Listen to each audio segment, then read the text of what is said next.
നമസ്കാരം. വിഴിഞ്ഞത്തെ വിദേശ നിക്ഷേപം LDFിൻ്റെ നേട്ടമെന്ന് ദേശാഭിമാനിയിൽ വാർത്ത. ഇന്ന് പ്രസിദ്ധീകരിച്ച ദേശാഭിമാനിയുടെ ഒന്നാം പേജിലാണ് LDFിൻ്റെ നേട്ടമായി അവകാശപ്പെടുന്നത്. LDF സർക്കാരിൻ്റെ ദീർഘവീക്ഷണത്തിൻ്റെ വിജയമാണിതെന്നാണ് പത്രത്തിൽ അവകാശപ്പെട്ടത്. എന്നാൽ വിഷയത്തിൽ പ്രതിപക്ഷ നേതാവ് ഇന്ന് നിയമസഭയിൽ ആശങ്ക പ്രകടിപ്പിച്ചിരുന്നു.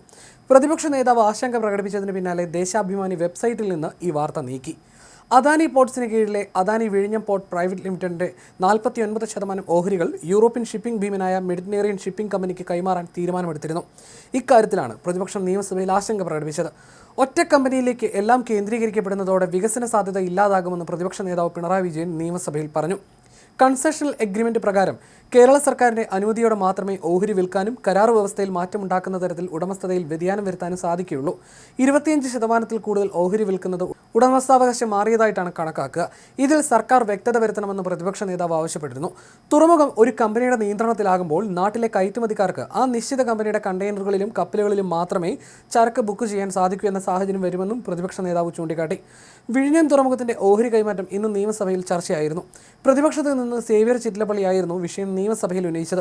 ഇതിന് മറുപടി നൽകുന്നതിനിടെ ഷെയർ കൈമാറാൻ അദാനി ഗ്രൂപ്പ് സർക്കാരിന്റെ അനുമതി തേടിയിട്ടില്ലെന്ന് മുഖ്യമന്ത്രി പറഞ്ഞിരുന്നു. സർക്കാരിന്റെ അനുമതിയില്ലാതെ ഷെയർ കൈമാറാൻ കഴിയില്ല. ചില കാര്യങ്ങളിൽ കേന്ദ്ര സർക്കാരിന് കൂടി അനുമതി വേണം. ഇതുമായി ബന്ധപ്പെട്ട് ഫയൽ സർക്കാരിന്റെ മുന്നിൽ വന്നാൽ പരിശോധിക്കും. കരാർ കൈമാറ്റം സംബന്ധിച്ച് സർക്കാരിനെ അറിയിച്ചാലും മതിയാകുമെന്നും VD സതീശൻ പറഞ്ഞിരുന്നു. ഇതിന് പിന്നാലെയായിരുന്നു ഓഹരി കൈമാറ്റത്തിൽ പ്രതിപക്ഷ നേതാവ് ആശങ്ക പ്രകടിപ്പിച്ചത്. അതേസമയം വിഴിഞ്ഞത്തെ രണ്ടാം ഘട്ട നിർമ്മാണവുമായി ബന്ധപ്പെട്ട സ്ഥലം ഏറ്റെടുപ്പ് മന്ദഗതിയിലാണെന്നും അദ്ദേഹം ചൂണ്ടിക്കാട്ടി. അനുബന്ധ വ്യവസായങ്ങൾക്ക് സ്ഥലം ഏറ്റെടുത്ത് കൊടുക്കണം. കേരളത്തെക്കാൾ തയ്യാറെടുപ്പ് തമിഴ്നാട് നടത്തുന്നുണ്ട്.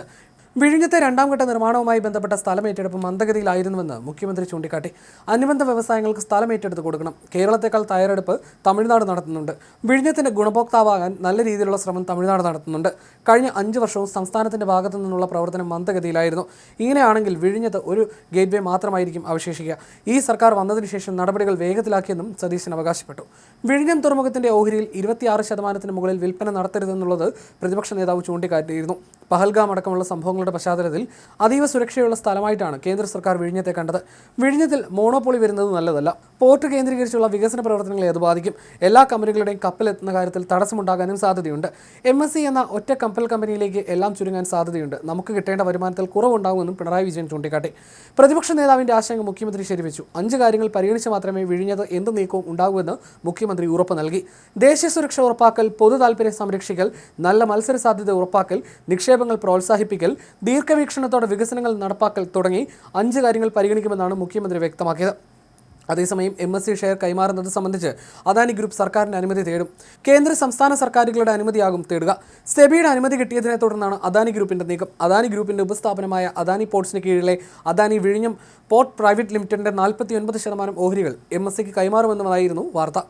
MSC ഗ്രൂപ്പിന്റെ ടെർമിനൽ വിഭാഗമായ ടെർമിനൽ ഇൻവെസ്റ്റ്മെന്റ് ലിമിറ്റഡിന്റെ ഉപസ്ഥാപനമായ മുണ്ടിൽ ലിമിറ്റഡ് ഓഹരികൾ സ്വന്തമാക്കുന്നുവെന്നായിരുന്നു പുറത്തുവന്ന വിവരം. ഏകദേശം 13,270 കോടി രൂപയ്ക്ക് ഓഹരികൾ സ്റ്റോക്ക് എക്സ്ചേഞ്ചുകൾക്ക് സമർപ്പിച്ച റിപ്പോർട്ടിൽ അദാനി ഗ്രൂപ്പ് ഇക്കാര്യം വ്യക്തമാക്കിയതായിട്ടായിരുന്നു റിപ്പോർട്ടുകൾ.